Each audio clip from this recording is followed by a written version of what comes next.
Bonjour à toutes et à toutes, nous revoici pour une nouvelle étude biblique. Alors je vous invite, comme vous en avez l'habitude, à pouvoir prendre votre Bible, à la placer devant vous, juste sur votre bureau, sur votre chaise, sur votre...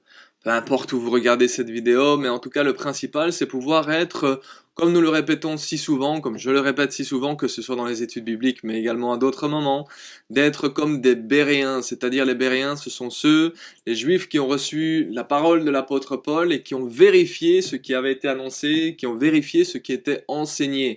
Nous ne désirons pas être juste des moutons qui allons suivre sans rien vérifier, mais la parole de Dieu, et le Seigneur nous responsabilise afin de bien vérifier que ce que nous pouvons dire est correct et conforme à ce que sa parole nous dit et nous enseigne. Amen. Alors soyons tous des Béréens, c'est pour cela que je vous invite à prendre votre Bible et à bien lire ensemble afin de pouvoir également bien suivre ensemble et que ce ne soit pas juste des paroles qui s'envolent, mais que nous ayons chacun d'entre nous une compréhension encore plus profonde de ce que la parole de Dieu nous dit afin de pouvoir la mettre en pratique, afin de pouvoir marcher avec lui, afin de pouvoir progresser dans notre marche avec lui surtout. Amen. Voilà, notre étude biblique, vous le savez, le verset phare de l'étude biblique, c'est la parole qui est au centre, hein, comme d'habitude. Ta parole est une lampe à mes pieds et une lumière sur mon sentier. C'est le psaume chapitre 119, verset 105.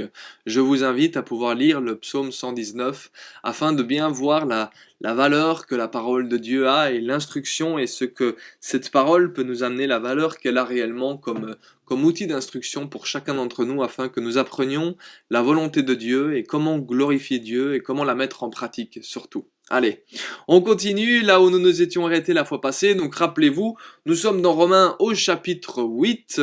Alors dans Romains au chapitre 8, nous sommes déjà à la troisième partie. Donc c'est déjà la troisième vidéo qu'on fait sur ce chapitre 8 de Romains. Il y a beaucoup de choses à dire sur ce chapitre. C'est un chapitre tout à fait important. Alors je sais que je le dis pour tous les chapitres, mais qui est particulièrement intéressant pour notre marche et pour notre compréhension d'être de ce qu'est être conduit par l'Esprit, de ce que Jésus a accompli pour chacun d'entre nous, du changement de situation par rapport à ce que nous pouvions vivre avant d'être enfants de Dieu. Réellement, nous comprenons que Christ a réellement tout changé, il a vraiment changé la donne, d'accord? Et c'est là-dessus que nous avions un peu développé les fois passées, en passant de la fin du chapitre 7, où nous voyons que, eh bien, que l'homme était soumis à faire ce qu'il ne voulait pas faire, il le faisait, ce qu'il voulait faire, il ne le faisait pas. C'était le constat de la fin du chapitre 7. Ensuite, nous sommes passés au chapitre 8, où il y a l'intervention de Christ et ce que Christ a accompli pour nous, afin que nous apprenions à marcher comme Dieu le veut, parce que, comme nous l'avons vu la fois passée, nous sommes des frères et sœurs, nous sommes des enfants de Dieu, nous sommes conduits par l'Esprit, nous sommes héritiers de Christ, héritiers de Dieu et co-héritiers avec Christ, d'accord? Et ensuite, eh bien, nous avons vu le dernier point, la dernière phrase sur laquelle nous nous sommes arrêtés. Si toutefois nous souffrons avec lui, c'était au verset 17, si toutefois nous souffrons avec lui afin de prendre aussi part à sa gloire. Donc nous sommes héritiers de Dieu et co-héritiers de Christ, si toutefois nous souffrons avec lui. Alors c'est ce que nous avons développé à la fin de la dernière étude biblique que nous avons vue ensemble, et nous avons un peu expliqué le principe de ces souffrances, à la fois une souffrance intérieure, c'est-à-dire le combat contre le péché, ou en tout cas mettre le péché à mort, mettre la chair à mort, c'est les mots que je cherchais, et également cette souffrance extérieure, dirons-nous, dans l'aspect du rejet, et puis du rejet vis-à-vis du monde, c'est-à-dire que le monde va rejeter les chrétiens, ne va pas être d'accord, donc va dans un premier temps les rejeter, et puis dans la suite des choses, nous voyons qu'il y a eu également de la persécution, il y en a encore dans certains lieux aujourd'hui sur la surface de cette planète, et la parole de Dieu annonce que dans les derniers temps, eh bien, les choses reviendront de cette même manière dans l'aspect de la persécution, parce que le monde ne fait que ne fait qu'avancer dans le mal, d'accord, ne fait que progresser dans le mal. Mais voilà que donc nous nous arrêtons s'arrêtons sur ce point de la souffrance et on se dit, ouh là là, ces souffrances sont tellement grandes, oh là là, c'est tellement compliqué, oh la situation est tellement compliquée, oh le combat contre le péché est tellement compliqué, oh le rejet, la persécution, ce sont des choses tellement horribles. Alors oui, effectivement, il y a cet aspect de souffrance, mais la suite de la pensée, et c'est ce que nous allons lire ensemble au verset 18, ce n'est pas de s'arrêter sur cette pensée-là en disant oh, mince, qu'est-ce qu'on va faire? Non, bien au-delà de ça, Dieu est bien plus grand que cela, et nous allons voir que eh bien, ce sont des moments un peu particuliers qui ne sont que notre première étape ici sur Terre dans ce que nous vivons, pour ensuite mener à une autre étape, et c'est ce qui est écrit aujourd'hui et ce que nous allons lire ensemble. Donc du verset, je vous le dis d'avance, on va aller du verset 18, comme ça si jamais vous voulez lire avant afin de tout comprendre et de décortiquer ensemble, du verset 18 jusqu'au verset 25. On va lire ça ensemble aujourd'hui. Donc vous voyez que le chapitre 8 aura été découpé en pas mal de parties afin que nous comprenions bien chacun des points qui est bien expliqué. Donc on continue au verset 18 aujourd'hui, où l'apôtre Paul continue en disant « J'estime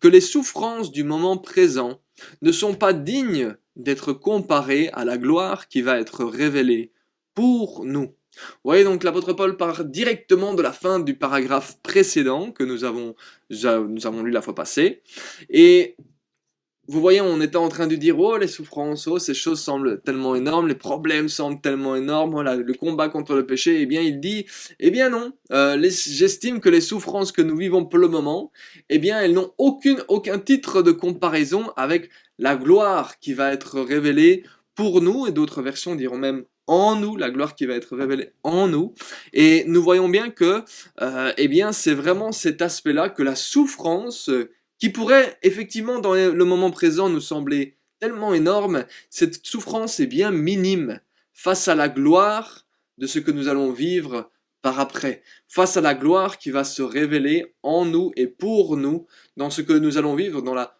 prochaine étape avec notre Seigneur, lorsque il y aura cette gloire dont il est question. Eh bien c'est effectivement l'union de l'Église avec le Seigneur, et puis ensuite toutes les étapes de la fin des temps que nous pouvons lire dans l'Apocalypse, pardon, je cherchais parce que j'avais le mot anglais en tête, donc dans l'Apocalypse, dans les révélations de Jean, eh bien nous voyons que là, c'est cette union-là, l'union de l'Église avec le Seigneur, donc de l'épouse avec l'époux, et ensuite toutes les étapes qui suivent cet événement-là, eh bien il dit les souffrances que nous vivons à l'heure actuelle sont bien minimes, elles sont bien en décalage, elles sont bien petites face à la gloire de ce que nous allons vivre à ce moment-là. Donc vous voyez, aujourd'hui, c'est vraiment un passage qui fait un peu charnière entre les deux, parce que sur la fin de ce chapitre, nous partirons vraiment dans ce que Christ a accompli et le fait que le Seigneur est avec nous et que le Seigneur est fidèle. On verra ça la prochaine fois.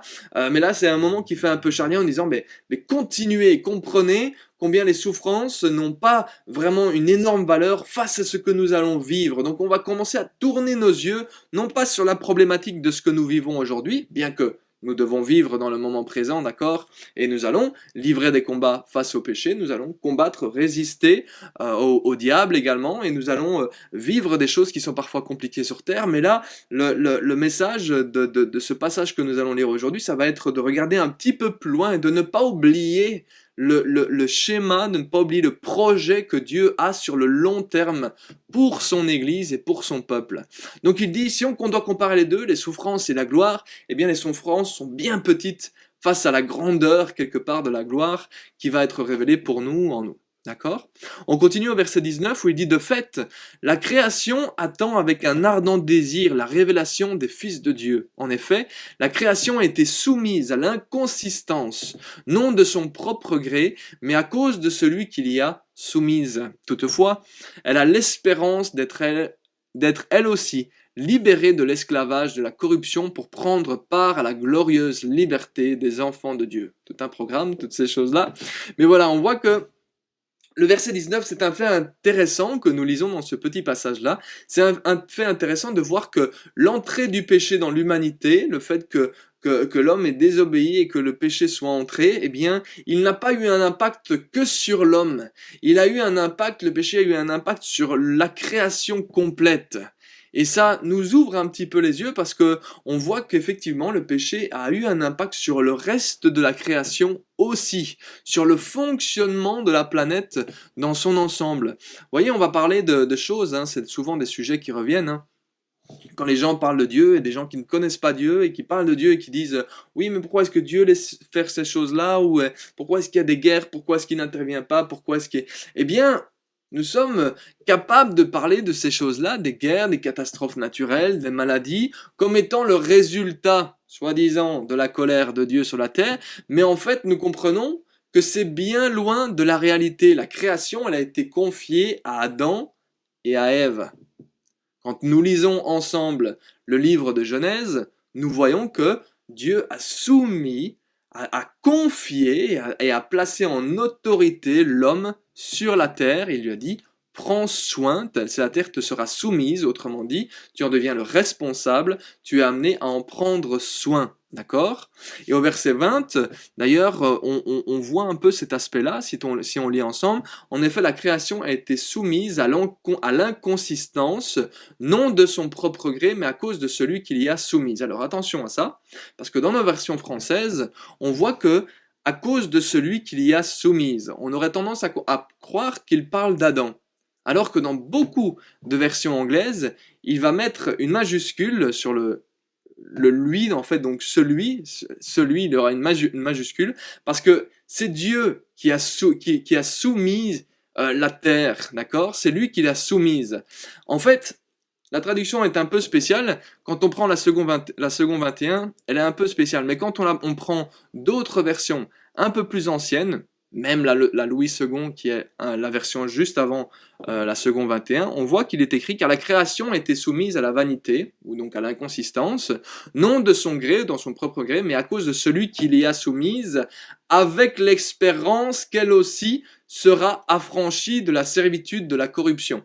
Donc qu'est-ce qu'on voit là? En fait, c'est Dieu qui a créé, la terre lui appartient, et tout ça c'est à lui, mais il a soumis la terre, la création, à Adam et à Ève.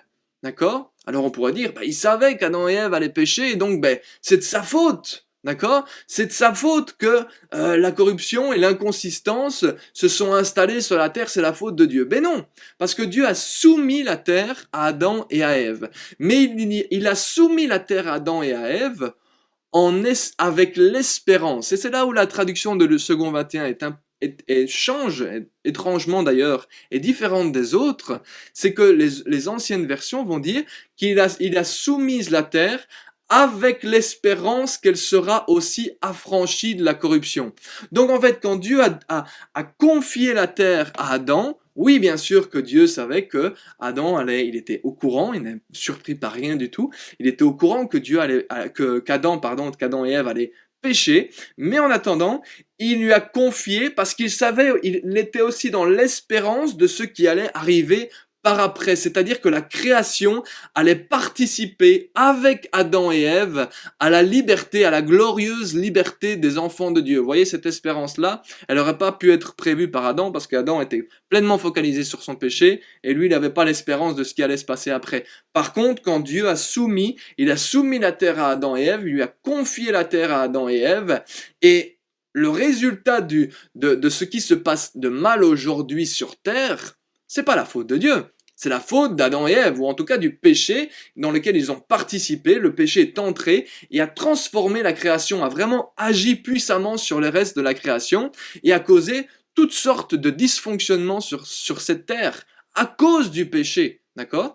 Mais quand Dieu l'a soumis à Adam, il savait aussi que parce que Dieu connaissait le plan de ce qui allait arriver après, il savait déjà que son fils le plan était déjà en marche lorsque le péché est arrivé, le plan pour que son fils vienne sauver l'humanité était déjà en marche aussi, et par après, il savait que la création dans son entièreté allait aussi participer à la glorieuse liberté des enfants de Dieu. Donc on comprend un peu ce principe-là, et ces versets-là, c'est là que je vous dis que la traduction second 21 est un peu particulière par rapport aux autres, et les autres me semblent en tout cas, à moi personnellement, un peu plus logiques quant à la soumission que Dieu a confiée la terre, mais il l'a confiée à Adam, sachant effectivement ce que Adam allait faire, mais avec l'espérance de la gloire qui allait arriver avant. Et là, on voit que lorsqu'il y a une espérance qui est en place, une vraie espérance, un vrai espoir d'une gloire libérée après, on voit d'office que Dieu est impliqué parce que c'est lui qui amène l'espérance,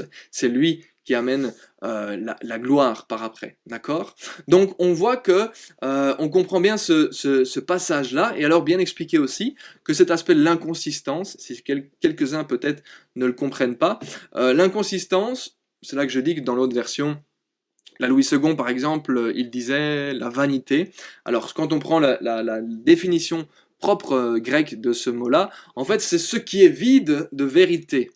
Donc en fait, c'est la perversité, la dépravation, d'accord? Et nous savons que ce ne sont pas des choses qui viennent de Dieu, parce que tout ce qui vient de Dieu est bon, d'accord? Tout ce qui est bon vient du Père de lumière, c'est ce que l'épître de Jacques nous dit. Donc, on voit que c'est la perversité et la dépravation ne viennent pas de Dieu, elles sont le résultat logique du péché.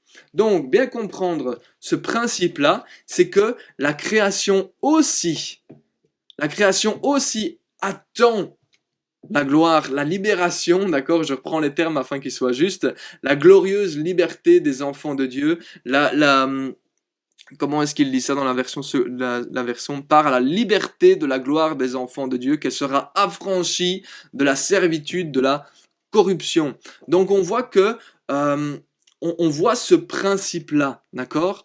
Nous, au verset 21, quand on regarde ça, on voit qu'il met toutefois, donc là c'est la version second 21 toujours, toutefois elle a l'espérance d'être elle aussi libérée de l'esclavage de la corruption pour prendre part à la glorieuse liberté des enfants de Dieu. Donc cette création, la terre, la planète, va elle aussi, donc imaginez, elle a été elle aussi touchée par le péché, et elle va être elle aussi touchée par la révélation des enfants de Dieu, par la liberté de l'esclavage, de la corruption, par l'entièreté de ce que Christ a pu faire et accomplir. La création en elle-même est touchée par cela. Donc vous imaginez, on a parfois un peu du mal, on se dit, bon, le péché, ça a touché l'homme, etc. Non, non, non, non. La nature du péché qui a touché l'homme, elle a touché elle a touché Adam, et donc en touchant Adam, en entrant, donc lorsque Adam a désobéi et que la nature du péché s'est installée, eh bien, à ce moment-là, ça a eu une répercussion non seulement sur Adam et sur son fonctionnement, mais sur le reste du fonctionnement de la planète dans son ensemble, d'accord? Parce qu'on verra qu'effectivement, le fonctionnement d'Adam et Ève lorsqu'ils étaient dans le jardin d'Éden ne va pas être le même fonctionnement de ce que nous lisons après dans le livre de Genèse et dans tout ce qui suit dans la Bible. Donc nous voyons qu'il y a réellement un changement qui va s'opérer à cause de la présence du péché dans l'homme et dans l'ensemble de la création.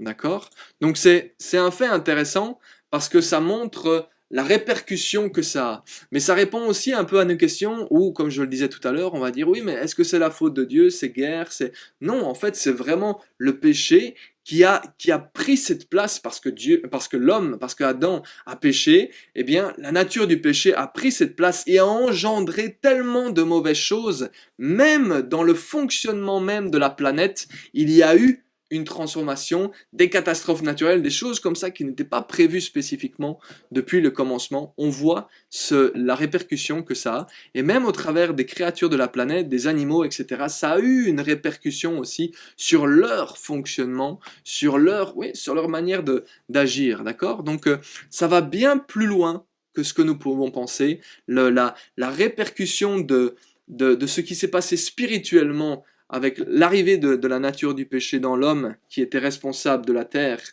eh bien ça a eu un bien plus gros impact sur le reste de l'histoire de l'humanité et de la planète Terre que ce que nous pouvons penser. D'accord?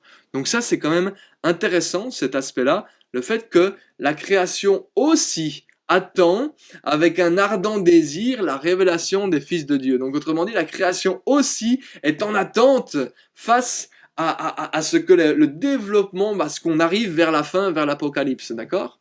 Et c'est ce que nous lisons et que nous continuons à lire au verset 22, il est écrit, « Or nous savons que, jusqu'à maintenant, la création tout entière soupire et souffre les douleurs de l'accouchement. » Vous imaginez l'image qui est utilisée?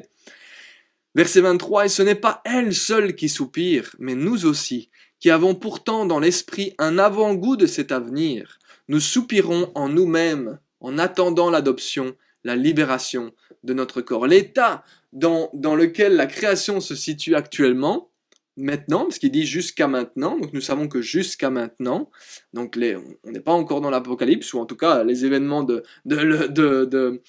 l'église qui rejoint, de l'épouse qui rejoint l'époux, et de la réunion de l'église, de l'union, pardon, de l'église et de Christ, et ça ne s'est pas encore fait, donc jusqu'à maintenant, c'est encore valable aujourd'hui, la création entière soupire et souffre les douleurs de l'accouchement. Donc on voit que la création elle-même se situe aujourd'hui, encore, dans un état de grossesse, et même plutôt d'accouchement, d'accord? Les termes qui sont utilisés en grec sont réellement les termes qui vont utiliser l'image des douleurs, des souffrances que la femme peut vivre lorsqu'elle est en train d'accoucher, donc vraiment des douleurs intenses, d'accord?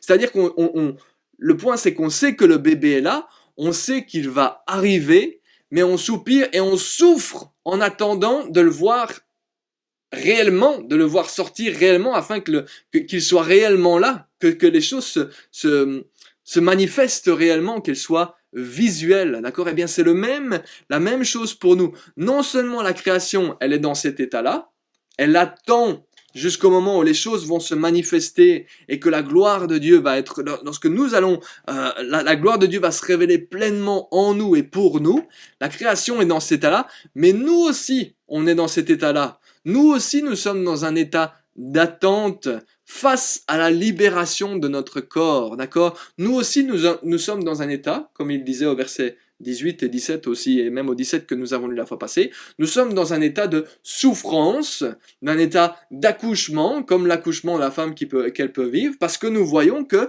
eh bien, il y a ce moment de souffrance en attendant que la bonne chose se manifeste, d'accord? Ben, dans l'aspect de l'accouchement, c'est l'aspect du bébé. Mais dans l'aspect de la gloire, eh bien, c'est la souffrance qu'il y a pendant un moment en attendant que la gloire de Dieu se révèle en nous et pour nous. D'accord? Donc, on voit que c'est cet aspect-là. Même l'aspect lorsque vous voyez, c'est intéressant aussi, lorsque vous voyez une maman qui va accoucher souvent, alors pas toujours, hein, d'accord, je vais pas faire une règle générale, mais souvent les mamans qui auront accouché vous diront qu'après l'accouchement, dans les jours, semaines et mois qui vont passer, au bout d'un moment, elles n'auront plus idée, elles n'auront plus la conception de la douleur qu'elles pouvaient ressentir, d'accord? Eh bien, on peut comprendre que ça va être la même chose lorsque la gloire va être révélée, la gloire va être révélée en nous et pour nous, eh bien, cette gloire qui va se révéler aura tellement de place que nous n'aurons même plus réellement de souvenirs face à la souffrance que nous avons vécue sur Terre, d'accord? Donc c'est là où il dit la souffrance est minime face à la gloire de ce que nous allons vivre avec notre Seigneur. Et il dit, c'est intéressant aussi, il dit, c'est pourtant, nous avons un avant-goût de cet avenir dans l'esprit.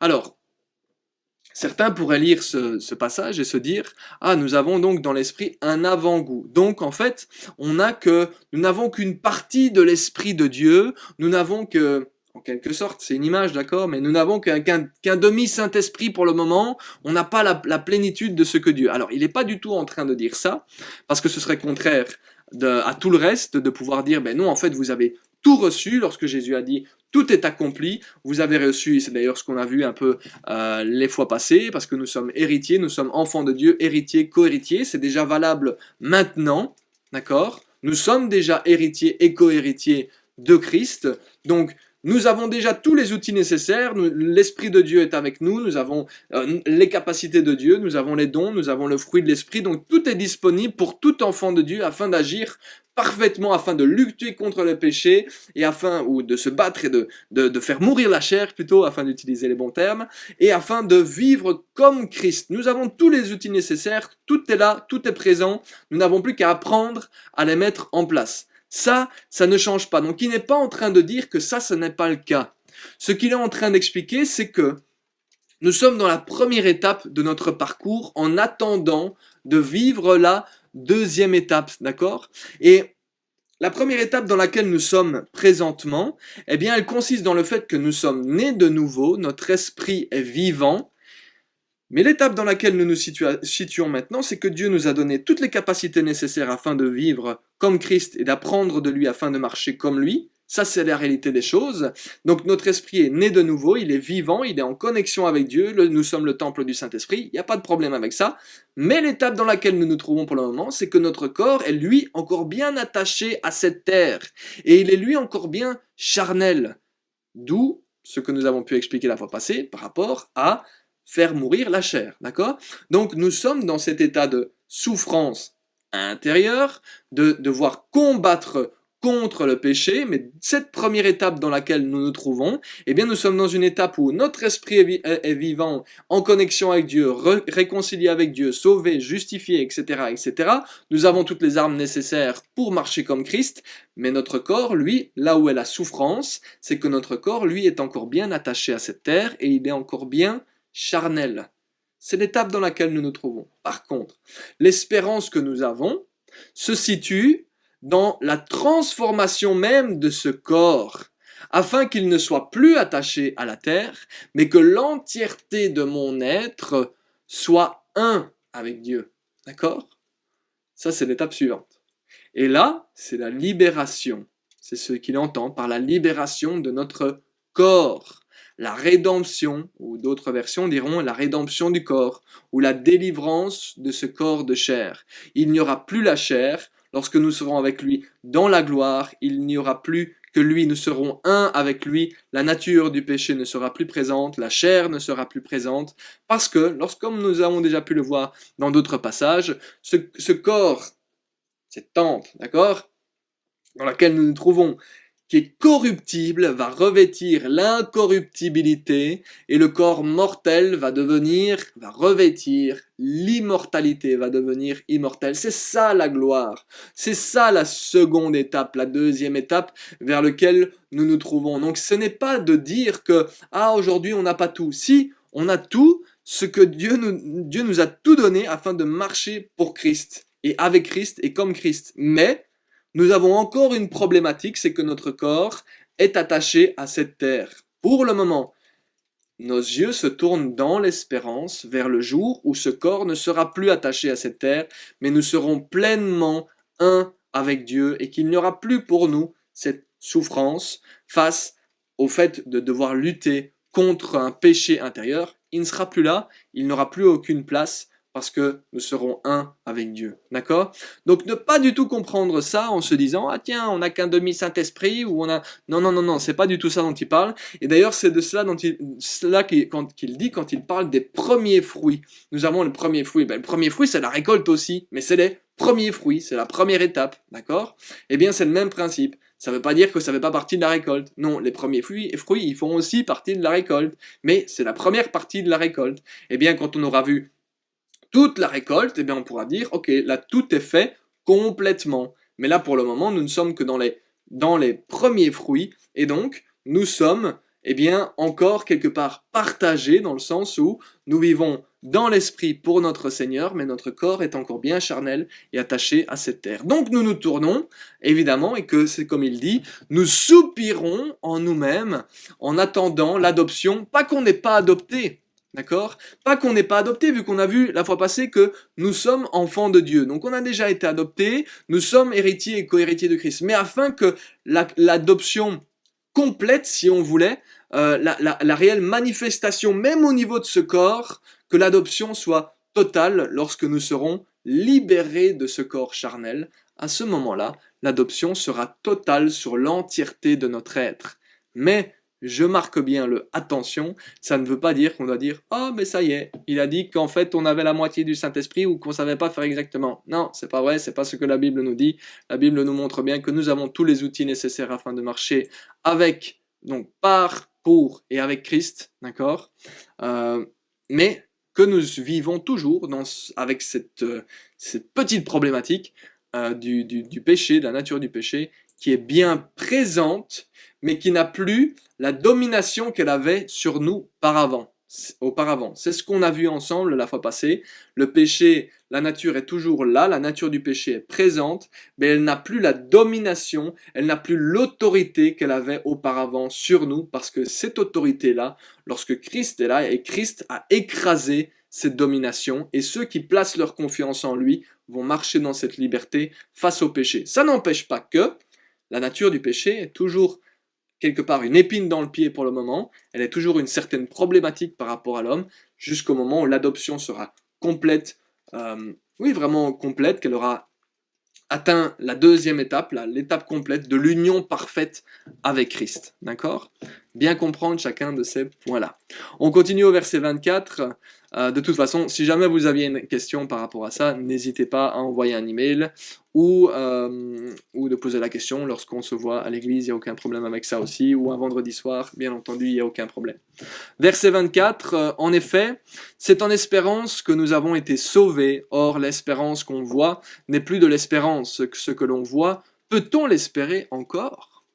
Mais si nous espérons ce que nous ne voyons pas, nous l'attendons avec persévérance. Vous voyez, ce que nous avons lu aujourd'hui, ce que nous avons lu dans les versets que nous venons de lire aujourd'hui, est clairement en plein rapport avec le paragraphe précédent. C'est vraiment, vous voyez de nouveau, l'apôtre Paul, c'est général, il y a une suite d'idées qui répondent les unes aux autres, il y a une suite logique. Pour le moment, nous souffrons encore par rapport à ce corps charnel, dont nous avons besoin de faire mourir les mauvais désirs, d'accord? Mais nous regardons avec espérance vers le moment où cette souffrance ne sera plus présente parce que ce corps-là aura été transformé, d'accord? Mais en effet, nous ne le voyons pas encore de nos propres yeux, et donc, nous restons dans l'espérance, d'où la question, mais ce que l'on voit, peut-on l'espérer encore? Ben non, si on le voit, ça veut dire que ça a été matérialisé, ça veut dire que c'est devenu une réalité, on n'a plus besoin d'espérer pour quelque chose qu'on voit. Mais là, on ne le voit pas encore, parce que ce qu'on voit pour le moment, c'est que notre corps est encore tenu par la chair, et encore attaché à cette terre. Donc, nous sommes dans l'espérance de ce moment où ce ne sera plus le cas, tout en restant dans l'espérance encore aujourd'hui. Donc c'est vraiment le message qui est véhiculé, restez dans l'espérance, gardez les yeux rivés plus loin, ne voyez pas juste cette problématique présente, mais gardez les yeux rivés plus loin, en espérant et en voyant ce moment où ce corps ne sera plus attaché à la terre, où il n'y aura plus cette problématique. Et il finalise en disant, ce paragraphe bien entendu, tout en restant dans l'espérance, nous sommes amenés à persévérer dans la conduite de l'esprit, à persévérer dans cette lutte, à persévérer dans ce combat face au péché, à persévérer dans ce que le Seigneur nous montre de faire, à persévérer dans l'aspect de faire mourir la chair, de ne pas nous fatiguer ou de ne pas désespérer. Mais lorsqu'on voit avec espérance ce qu'il y a plus loin, eh bien à ce moment-là, on va dire, ok, je persévère parce que je sais que un jour, je serai pleinement libéré de cette entrave, je serai pleinement libéré plutôt de cette épine, de ce problème qui nous fait souffrir. Vous voyez, j'insiste sur les guillemets parce que le mot souffrir est très fort, mais voilà, c'est le mot qui est utilisé.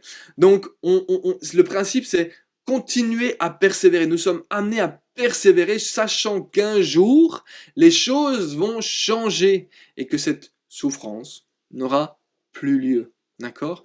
C'est ce passage-là que nous avons lu ensemble, verset 18 au verset 25, qui nous fait vraiment comprendre de garder les yeux plus loin. Il explique tout le fonctionnement que nous avons lu les fois passées, et ensuite il dit, oui, effectivement, ces souffrances sont là, oui, effectivement, ce combat est là, oui, effectivement, nous sommes dans une étape où nous avons besoin de combattre quelque part face à notre chair, oui, mais ne faiblissez pas, n'abandonnez pas, mais persévérez. C'est le message qu'il donne.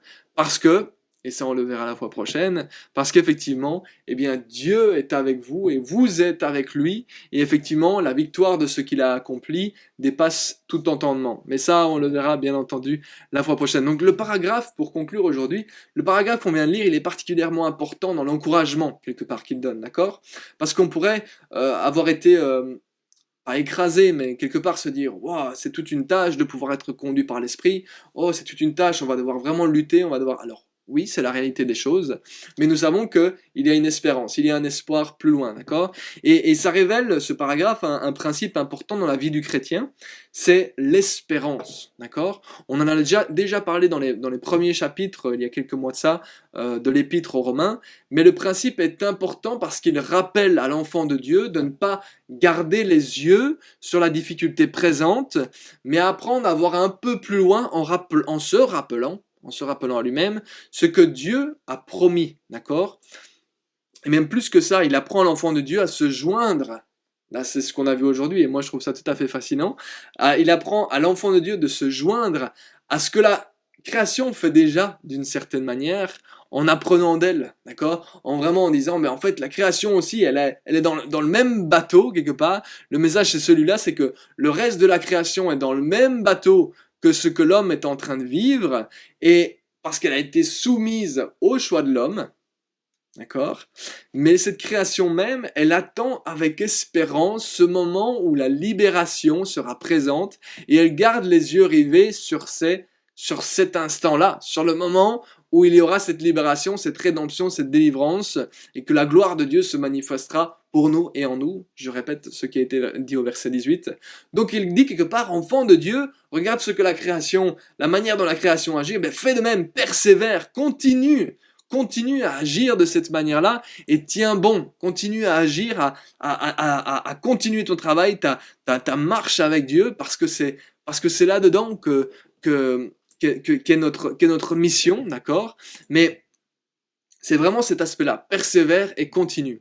Donc parfois j'aime bien, en conclusion, de pouvoir retracer la pensée, et on finira avec ça, retracer la pensée de ce qui a été dit au travers des quelques dernières fois, parce que je vous disais, l'apôtre Paul dans ses épîtres est bien logique, il suit idée par idée, et nous voyons, afin de bien comprendre toute la pensée qui a été véhiculée depuis les quelques derniers mois, les étapes qui sont situées, les points qui sont donnés et qui sont partagés avec chacun d'entre nous. Nous avons vu il y a quelques mois de ça que l'homme ne fait pas, c'est le premier point, que l'homme ne fait pas ce qu'il veut et il fait ce qu'il ne veut pas. D'accord? C'était le constat qu'on avait vu au Romains chapitre 7, à la fin du chapitre 7. L'homme ne sait pas faire ce qu'il veut et il ne fait pas ce qu'il veut, mais il fait ce qu'il ne veut pas. D'accord? Je vais y arriver. Au chapitre 8, il passe au deuxième point en disant que les choses ont changé, que ce n'est plus pareil, parce que ça c'était le constat avant, mais que Christ est venu et qu'il a changé la donne, il nous a libérés de cet état-là. Maintenant, désormais, nous sommes capables de faire exactement ce que nous voulons. Et donc, troisième point, c'est que nous sommes conduits par l'Esprit en disant non à la chair. Donc, nous sommes désormais capables de dire non à la chair, parce que comme expliqué tout à l'heure, eh bien, Christ a réellement anéanti la domination du péché sur l'homme et a rendu l'homme, qui place sa confiance en Christ bien sûr, capable de dire non à la chair, d'accord? Ceux qui donc sont donc conduits par l'Esprit, c'est le quatrième point, ceux qui sont conduits par l'Esprit sont en effet des enfants de Dieu, c'est d'ailleurs comme ça qu'on va reconnaître les enfants de Dieu, c'est la manière dont ils sont conduits par l'Esprit. Enfin, c'est une des manières dont on va reconnaître les enfants de Dieu, d'accord? Mais dans ce chapitre-là, c'est ce qui est annoncé.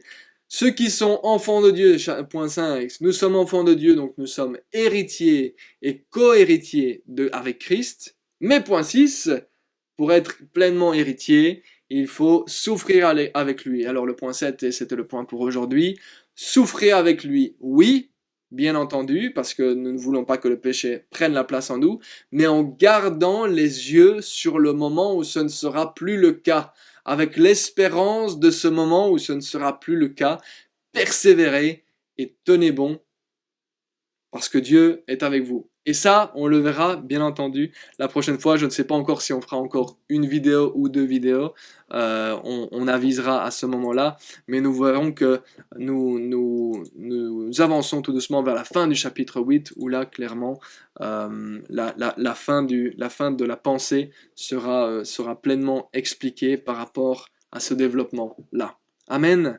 Voilà ce qui a été annoncé aujourd'hui, ce qui a pu être annoncé aujourd'hui plutôt, par rapport à ce qui est dit. Donc, persévérer, garder les yeux dans l'espérance de ce que de ce moment de libération, de ce que Dieu, de la gloire qui va être révélée, et il dit continuez votre œuvre, continuez à être conduit par l'Esprit, à réellement lutter et à mettre à mort la chair, et continuer dans cette direction-là, parce qu'un jour vous n'aurez plus à le faire, mais gardez les yeux rivés sur la gloire qui va être révélée à ce moment-là où la libération des enfants de Dieu sera bien manifeste aux yeux de tous. Amen. On clôture par la prière. Seigneur, te remercier pour cette parole et te remercier pour, oui, pour tout ce que tu peux nous annoncer, pour tout ce que nous pouvons apprendre au travers de ta parole, pour toutes les choses merveilleuses, Seigneur, que tu nous apprends et qui nous font grandir afin de pouvoir nous faire avancer avec toi, afin de pouvoir te connaître davantage et afin de pouvoir, oui, comprendre ta parole davantage pour aller encore plus loin dans notre marche et d'aller encore plus loin avec toi et pour toi. Alors sois remercié, Seigneur, pour chacun de mes frères et sœurs qui ont pu regarder cette vidéo, qui ont pu être à l'écoute et qui ont pu analyser ce que ta parole nous dit et vérifier ce qui a pu être dit. Seigneur, merci. Je les bénis au nom précieux de Jésus-Christ et te remercier, Saint-Esprit, parce que je sais que bien que nous sommes derrière une caméra, tu es celui qui agit auprès de moi aujourd'hui, mais également auprès d'eux qui regardent cette vidéo. Alors merci parce que tu agis au travers de ta parole et tu touches ton peuple et tu continues à toucher le cœur de ton peuple afin qu'il continue sa marche avec toi, Seigneur. Alors je les bénis en effet au nom de Jésus-Christ et te remercier pour ces moments passés avec eux. Sois loué, sois glorifié, Père, au nom de Jésus. Amen. Voilà, cette étude biblique est terminée et on se voit la fois prochaine. Au revoir.